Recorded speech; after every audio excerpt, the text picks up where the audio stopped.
Have you ever noticed how some suggestions just land, while others seem to disappear into thin air? Well, it's not magic. It's all about language. Today, we are unlocking 4 super simple rules for crafting suggestions that can genuinely reshape behavior, not just for others, but, and this is the cool part, for yourself. Let's dive in. I know, this sounds a little bit out there, right? But what if it's not? What if the actual words you choose, the tense, the way you frame things, could literally rewire how you or someone else experiences the world?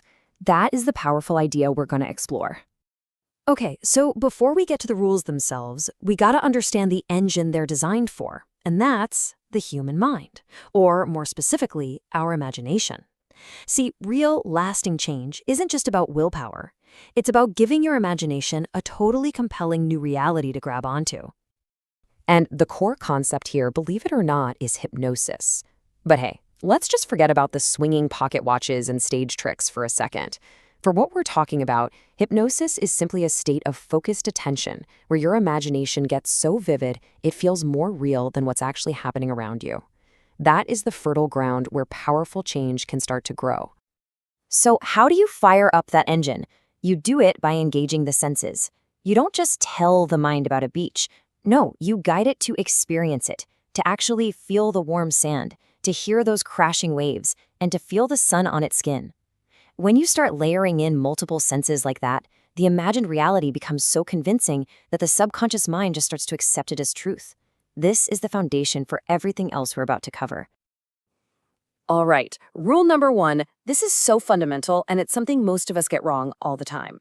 The human mind, it can't directly process a negative, right? If I tell you, don't think of a purple hippo, what's the first thing you do? You think of a purple hippo.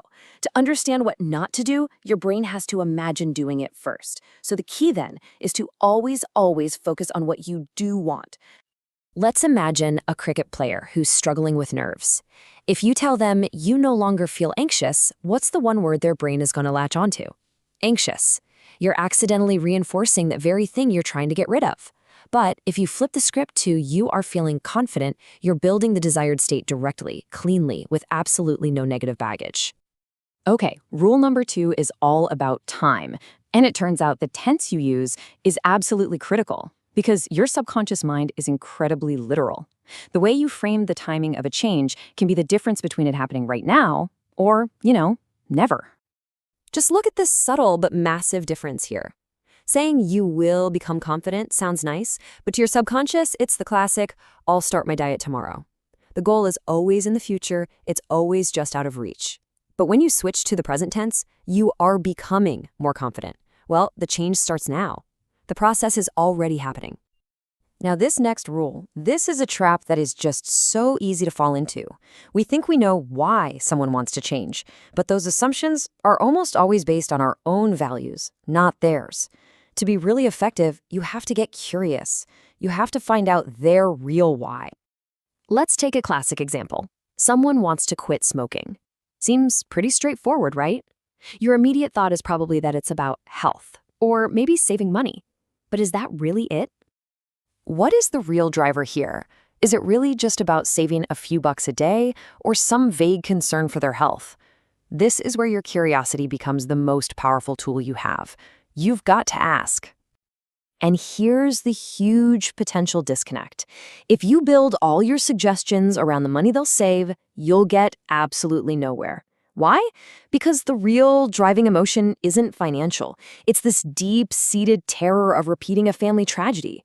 You can only create change that actually sticks by tapping into that powerful motivation.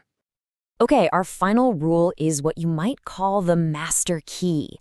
Sometimes you just have to mention the old unwanted behavior. So how do you do that without accidentally giving it more power? It's simple. You linguistically lock it in the past, exactly where it belongs. And the formula for this is just beautifully simple. You acknowledge the old pattern, but you anchor it firmly in the past with a phrase like used to. Then you immediately pivot to the present with the new reality using a word like now. So, in those places where you used to feel anxious, you now feel calm and in control. You're literally telling the brain, that was then, this is now. That old chapter is closed. So there you have it, the 4 fundamental rules of effective suggestion. Number 1, speak positively. Focus on the outcome. 2. Speak presently. Frame the change as happening now. 3. Ask. Don't assume. Find the real motivation. And 4. Put any old problems firmly in the past. You know, we've spent this time talking about how these rules can help others, but maybe the most important conversation you have is the one going on inside your own head. This language is a powerful tool for influence. So the real question is, how are you going to start using it to influence yourself?